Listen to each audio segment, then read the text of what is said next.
Hi everyone, this is Tanya from Flying Dog Studio. Thank you so much for joining me. And this video, we're going to take a look at how I made these sweet little watercolor sketchbooks. So if that sounds interesting to you, hang in there and here we go. The first thing I'm going to do is take some of my Grumbacher paper. Now this is not 100% cotton watercolor paper, but I'm going to use this. I think it's good for a plein air sketchbook, and so we are going to be marking this off. As you can see, I'm doing 3-inch markings there, and then I'm going to cut the length of these pages at 6 inches, so I can get several pages for my sketchbook out of just one of these. I can get quite a few pages, and I'm going to mark it at the 6-inch. And I did this, I could have done one long thing at the end and marked it there, but I actually wanted some little squares because I like to have small pieces, so I thought this would be a good opportunity to do that. So I've cut that. We're going to be folding those in half and using those as our pages. Now one side of the Grumbacher paper is rough and the other is smooth. So I'm going to be folding the rough sides together. And you can get one of the bone folders to help, but if you're doing this on a budget, I just took a kitchen knife and just use that to help me get a nice crease, and I'm going to do that to all of those pages. Now once I get them done, I'm using the back. I've used all of my paper in that Grumbacher pad, and I'm going to be using that chipboard on the back of it, and I'm kind of measuring there to get the size so that I can use this for the front and back covers of the book. Now I'm marking it a little bit wider on one side, about a 1/4 of an inch, I think is what I did, because you're going to see later on how we place it together. When we piece it together, I'm going to need those extra pieces, top and bottom, and I'm measuring that. I cut a spine for it, and you see I'm going to place it like that where I have a few little spaces. So that's why I cut a little bit wider on the top and bottom to kind of make up for that. So it's not going to fit flush against it. So I'm just checking it there to make sure it works. And then I'm going to put those to the side and save them for later. I tried to do all of my cutting up front. And I'm clipping these together, and I'm using one of those kind of metal clips to make sure that it stays together, so that when I mark it, and when I'm marking here, and I'm coming in about 3/4 of an inch on each side, and I'm marking a line up and down, and this is going to allow me to punch some holes in it because we're going to sew this together. Now I know sewing sounds crazy, but it holds the book together. It's not a major sewing thing. Now you see right there I had it a little close to the edge, and that's because I'm using an old ruler, so I didn't see the 1/4 inch mark, but I've got it on there now and we're ready to go. So I saved a little piece of cardboard out, and I have a thumbtack. And where I marked those on the end, that line, that's going to tell me where to punch a hole so that we can sew our book together. So I started out punching it like that, but you can also take it and punch it like this. And that actually worked better for me. Now do be careful because I did stab myself.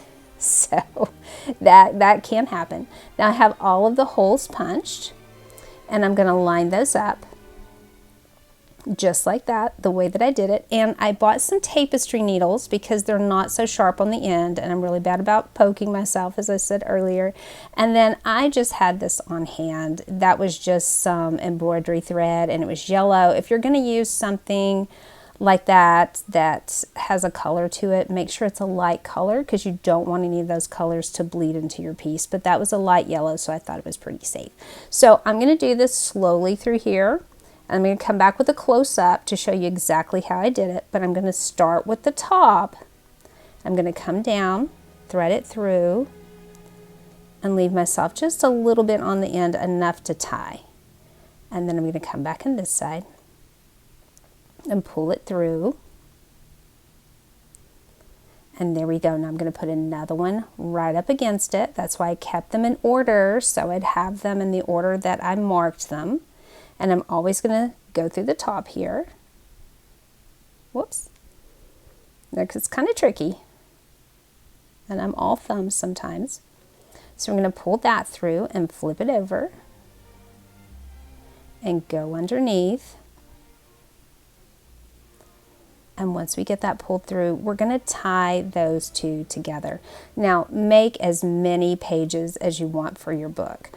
I have about, I guess, 14 of those little pages folded over because they're 3x3. So I have 14 3x3 pages. Now, I think a lot of these tiny books are 2x2, but I wanted something a little larger. Now, they're going to slide around on you. That's okay. We're not making this super tight. Okay, now we're going to have to, that was easy to attach because we went through and we tied them together, but we're going to need to do that to this one. So I'm starting over here on the edge and I'm going through the top and I'm just going to continue what I did for the previous two, going back the other direction. Sticking it through the bottom. Now this is the part, and I will show you a close-up of this once we go through it one time. But we need to attach those two together. So I'm going to take the needle and go through, go under that. It's kind of like tying your shoes. Go under. And then I'm going to go over as soon as I get my loop here. And come around and go back through that loop and pull it tight. Now it doesn't make an actual knot, but it does loop that together and keep it nice and tight in there. And I'm just going to continue this process. I'm going to line up another piece of paper and we're just going to keep going until I get through all 14 pieces. Okay, so this is the up close. You see I'm bringing it through, giving it a good tug, and then going under the loop before, pulling that through, coming around and going behind and sticking the needle through and giving it a good tug. And again, your pages will slide around, but that's okay. Now I've made it to the end and I wanted to show you how I tie this off. Bring it through. Now I guesstimated pretty well on the length of the thread that I needed. You're going to do it the same way. You're going to stick it under, come through and come around. And you're just going to make an extra little knot once you do this. So you do that and give it a good tug. And as usual, when I get to the end, my thread comes out. And by this point, it's frayed. And you know, really the only thing that's going to get that thread back through there is spit. I mean, let's be honest, I'm going to have to lick it. So once I get this in, we're going to move on through. Okay, now it's back in. And I'm going to come through again just like I did. And this time I'm going to tie just a knot in there, just like that. I'm coming straight through instead of around. Now it doesn't have to be a super tight knot because we're about to put glue on this whole thing. And you can see I have a couple little papers once I get it lined up, and I'm going to put that little piece of paper, I'm going to put a clip on each side to hold it because we're going to glue on the end papers here. And as you can see, I have a couple little pieces that were cut wrong, but that's okay because we're going to put those on the bottom of the book so nobody's going to see that. And this one, I made a couple of these, and one was for my daughter, and she's like, I don't care, Mom.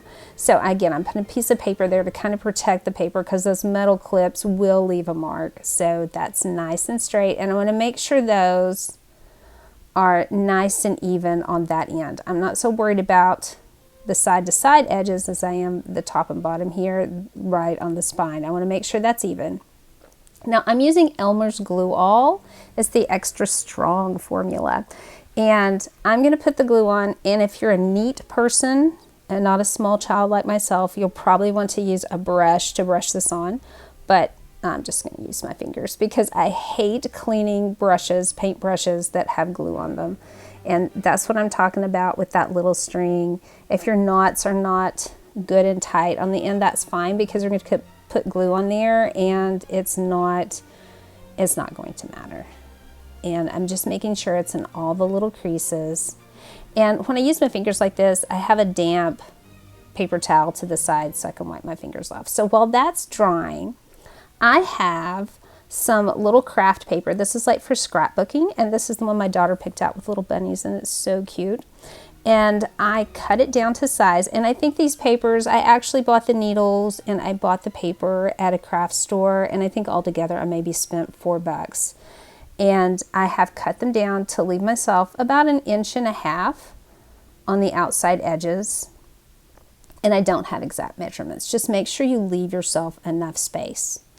And we're going to be using that as part of our stuff as well. I cut a little piece that, again, as long as it's a little bit wider than your book, because we're going to use that for the top of it.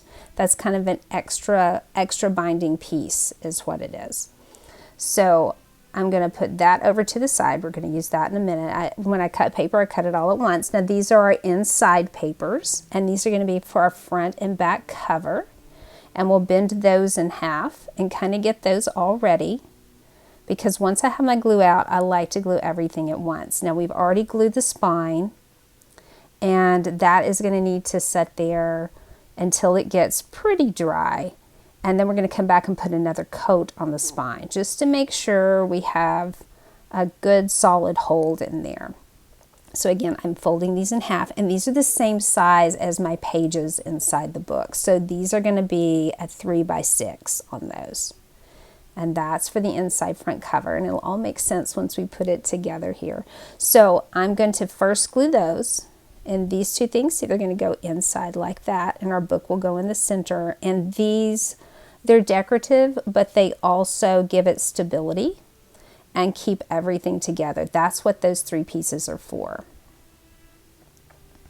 All right, so when I line these up, notice I'm leaving about 1/8 of an inch between that spine board and the front and the back covers. And you want to have it kind of centered. Just kind of eyeball it. Again, this is not rocket science, so it'll work out. Don't freak out if it's not perfectly straight. And you can see that my boards that I cut are a little bit jagged because, let's be honest, chipboard is hard to cut. But once we wrap the covers around, that's not going to matter. So again, I'm going to use my finger and use a liberal amount of glue. You don't want it too squishy, but you want to make sure that it goes edge to edge, side to side, and I'm smearing it around. And again, if you're a neater person than I am, and you're not a small child like I am, you can use a brush to do that. And again, have my handy dandy paper towel. And we're going to do the center. And get that nice and glued down. And then we're going to come back and do the other side as well. And again, if it's not perfectly lined up, don't freak out about it.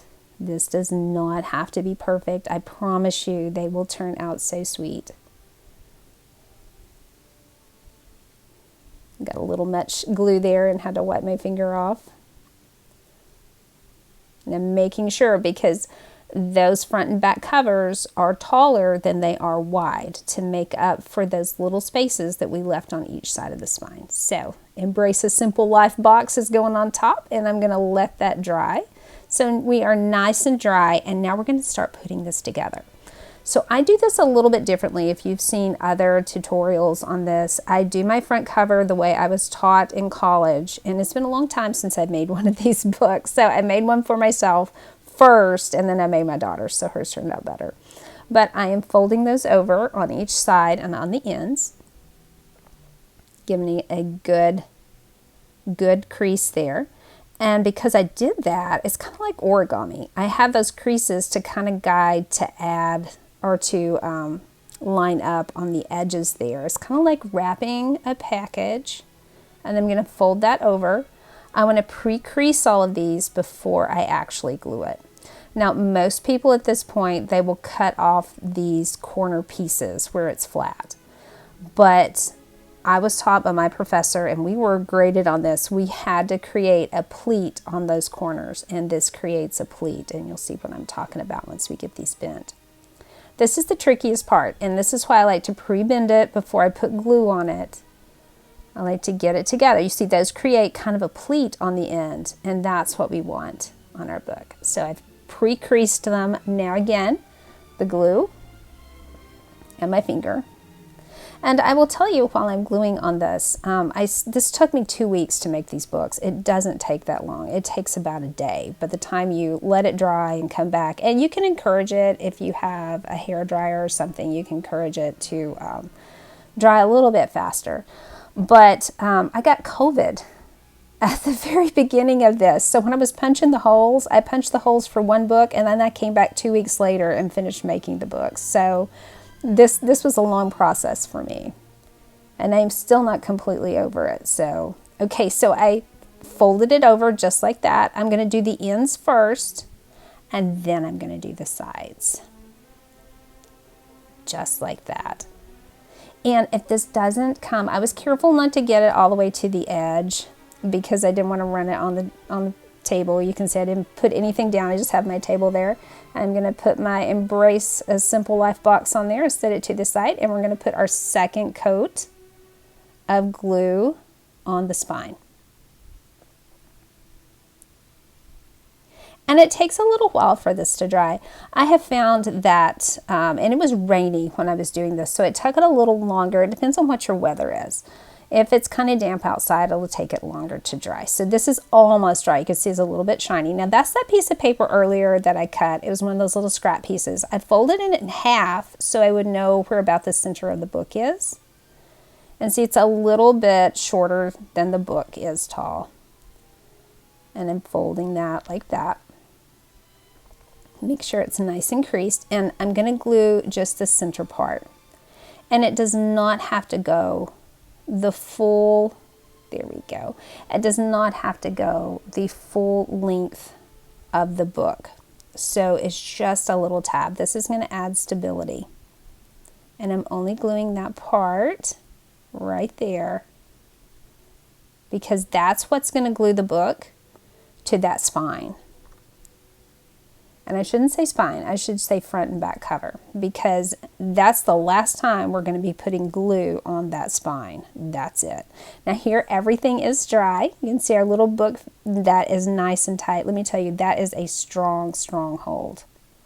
And those little extra end papers, I'm going to make sure that I put them at the bottom of the book where it was a little bit off. I'm lining it up here.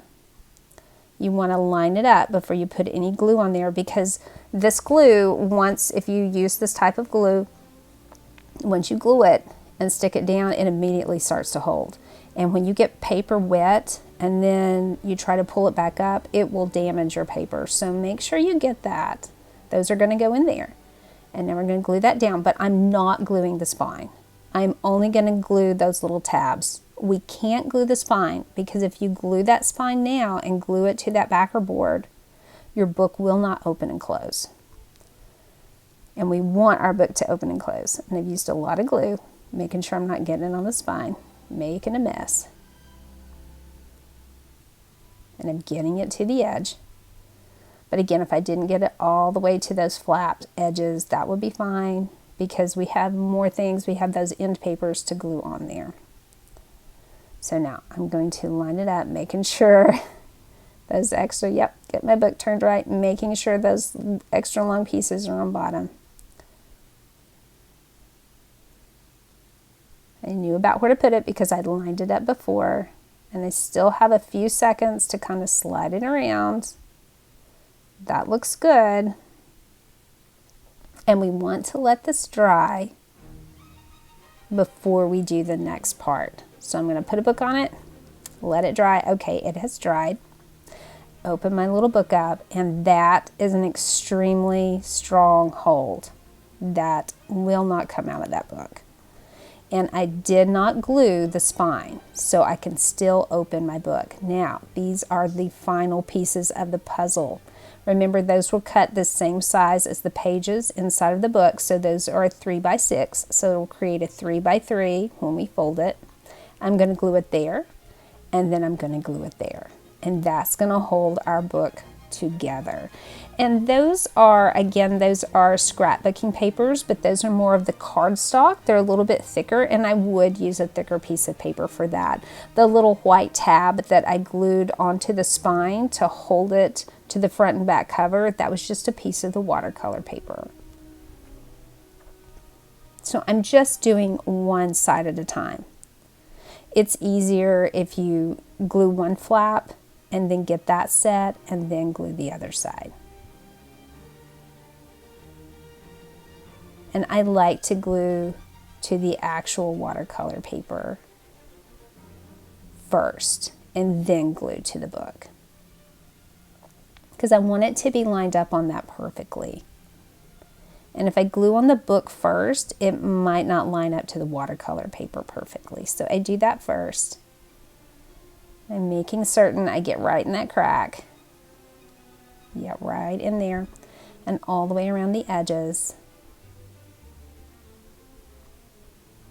I'm a messy artist, so again, if you want to use a paintbrush on this, that is totally fine. I taught kids for over 20 years, and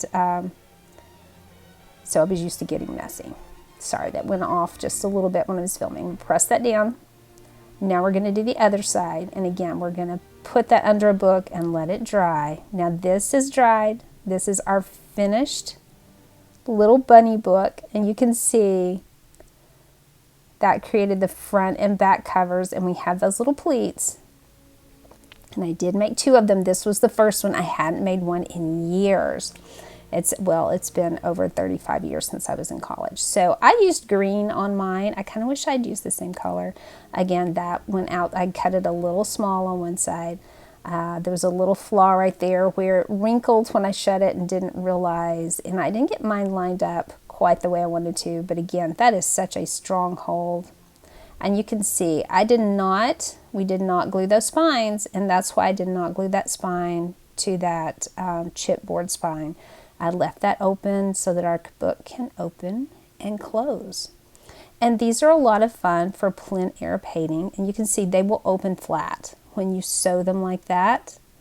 Wherever, and even if you go to the center, that book will open flat. So you could paint on a double side like that. And we are going to use the rough sides to paint on and the smooth side to kind of write a description of where we were when we painted. And those are our books. Now, I thought I was finished, but then my daughter came back the night after that I did these, and she had crocheted this cute little wrap that went around it. I cannot crochet, but she crochets. And she just decided it needed a little thing to close. And you can actually add things on it to close. But she created a loop on the end. So if you can crochet, maybe you can see what she did there. And she created a little ball that goes through it. So you basically just take it and wrap it around just like that. And stick it through that little hole. I thought that was pretty clever. And then you just pull it tight and wrap it back around, stick it through, and it holds really well. Now, if you wanted to create something for it, you could actually, when you're gluing those end papers in, you could put a ribbon on it. You could just put a band around it, but that's our little book. Thank you so much for watching. And if you have any questions, please put those down below. I will also leave in the description a list of the supplies I used. Happy creating!